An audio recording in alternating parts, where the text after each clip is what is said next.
तो चलिए सीधे मुद्दे पर आते हैं। आज की इस चर्चा में हम पृथ्वी के असली एलियन यानी ऑक्टोपस के रहस्यों को डिकोड करने वाले हैं। देखा जाए तो समुद्री जीव विज्ञान चमत्कारों से भरा पड़ा है ना?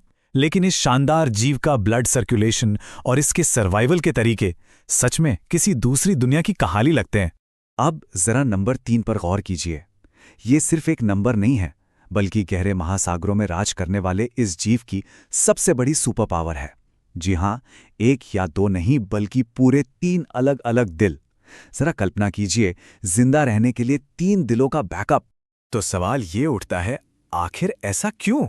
मतलब किसी जीव को 3 दिलों और नीले रंग के खून की क्या जरूरत पड़ गई? ये कोई साइंस फिक्शन नहीं है, बल्कि एक बहुत ही शानदार एवोल्यूशनरी मिस्ट्री है। गहरे और खतरनाक समुद्री माहौल में जिंदा रहने के लिए ऑक्टोपस की ये अजीबोगरीब बनावट एक परफेक्ट सर्वाइवल मैकेनिज्म का काम करती है। अगर हम इंसानी खून और ऑक्टोपस के खून को कंपेयर करें तो फर्क बिल्कुल साफ है। ऊपर हमारा खून है लाल रंग का, क्योंकि इसमें आयरन यानी लोहे पर बेस्ड हीमोग्लोबिन होता है। लेकिन नीचे देखिए, ऑक्टोपस का खून एकदम नीला है। वजह? ये कॉपर यानी तांबे पर बेस्ड हीमोसाइनिन से बना होता है। ये इसके हीमोलिम्फ में बिल्कुल ऐसे ही घुला रहता है और यही इसे वो चमकीला शानदार नीला रंग देता है। तो ये हीमोसाइनिन असल में है क्या? आसान शब्दों में कहें तो ये कॉपर बेस्ड प्रोटीन है और गहरे, बर्फीले, कम ऑक्सीजन वाले समंदर में ये ऑक्सीजन ट्रांसपोर्ट करने का अल्टीमेट सॉल्यूशन है। जहां हमारा आयरन बेस्ड सिस्टम पूरी तरह से फेल हो जाएगा ना, वहां ये प्राचीन और अत्यधिक विकसित सिस्टम बिल्कुल मक्खन की तरह काम करता है। अब इसके स्ट्रक्चर को देखिए। ये कोई मामूली मॉलिक्यूल नहीं है। मोलस्कन हीमोसाइनिन का ये विशाल मल्टी सब यूनिट ढांचा इतना बड़ा होता है कि इसका मॉलिक्यूलर वेट 90 लाख, जी हां 9 मिलियन डाल्टन तक पहुंच सकता है। और यही वो भारी भरकम स्ट्रक्चर है जो गहरे समुद्र के भयानक दबाव में भी ऑक्सीजन को मजबूती से पकड़ कर रखता है। लेकिन ठहरिए, बायोलॉजी में हर सुपर पावर की एक कीमत चुकानी पड़ती है। इस नीले खून के साथ भी एक बड़ा बायोलॉजिकल ट्रेल ऑफ जुड़ा है। तांबा लोहे के मुकाबले हर मॉलिक्यूल में कम ऑक्सीजन कैरी कर पाता है। अब ऑक्सीजन कम है तो जाहिर है कि खून को शरीर के कोने कोने तक पहुंचाने के लिए एक बेहद पावरफुल पंपिंग सिस्टम की जरूरत पड़ेगी ही। और बस यही एंट्री होती है उन 3 दिलों की। ये सब मिलकर ऑक्सीजन की इस कमी को बड़ी चालाकी से सॉल्व करते हैं।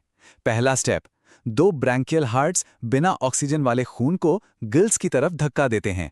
दूसरा स्टेप, खून पानी से ऑक्सीजन सोखता है। और फाइनली तीसरा बड़ा सिस्टमिक हार्ट उस फ्रेश नीले खून को पूरी ताकत से पूरे शरीर में पंप कर देता है। Problem solved. पर यहाँ एक बहुत ही माइंड ब्लोइंग फैक्ट है। जब ऑक्टोपस तेज तैरता है ना, तो उसका ये मेन सिस्टमिक हार्ट सचमुच धड़कना ही बंद कर देता है, एकदम स्टॉप। इसी वजह से वे बहुत जल्दी थक जाते हैं और यही कारण है कि अपनी एनर्जी बचाने के लिए वे समुद्र के तल पर तैरने के बजाय चुपचाप रेंगना ज्यादा पसंद करते हैं। मतलब कौन अपनी बैटरी फालतू में खत्म करना चाहेगा? इस डेटा पर एक नजर डालिए। Oxygen equilibrium curves.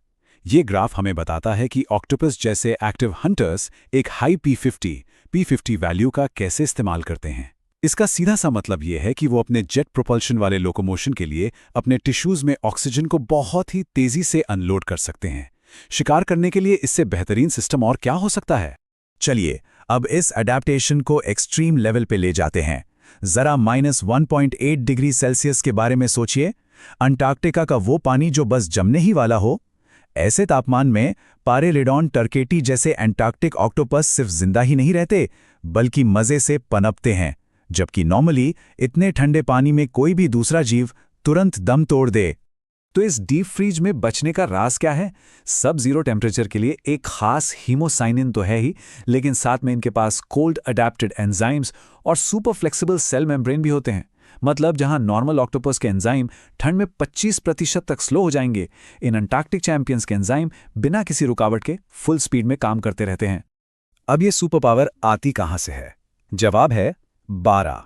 Marine researchers ने अंटार्कटिक ऑक्टोपस के अमीनो एसिड सीक्वेंस में ठीक 12 ऐसी जगह ढूंढी हैं जहां सिर्फ एक माइक्रोस्कोपिक म्यूटेशन इन्हें इस जमा देने वाली ठंड के खिलाफ एक जबरदस्त ढाल दे देता है। सिर्फ 12 स्पॉट्स और गेम पूरी तरह से चेंज। इन म्यूटेशंस में से सबसे की प्लेयर है L314V म्यूटेशन। साइंटिफिक स्टडीज से बिल्कुल साफ है कि ये म्यूटेशन कोशिका के सोडियम पोटेशियम पंप को काम करने के लिए एक्स्ट्रा विगल रूम यानी थोड़ा लचीलापन दे देता है। अगर ये एक म्यूटेशन ना हो तो वो पंप उस कड़क और जमे हुए सेल मेम्ब्रेन के अंदर पूरी तरह से लॉक हो जाएगा और काम करना ही बंद कर देगा। इन सब बातों को जानने के बाद दिमाग में बस एक ही सवाल गूंजता है, हमारे महासागरों में ऐसे और कितने मेडिकल और बायोलॉजिकल सीक्रेट्स छिपे हैं?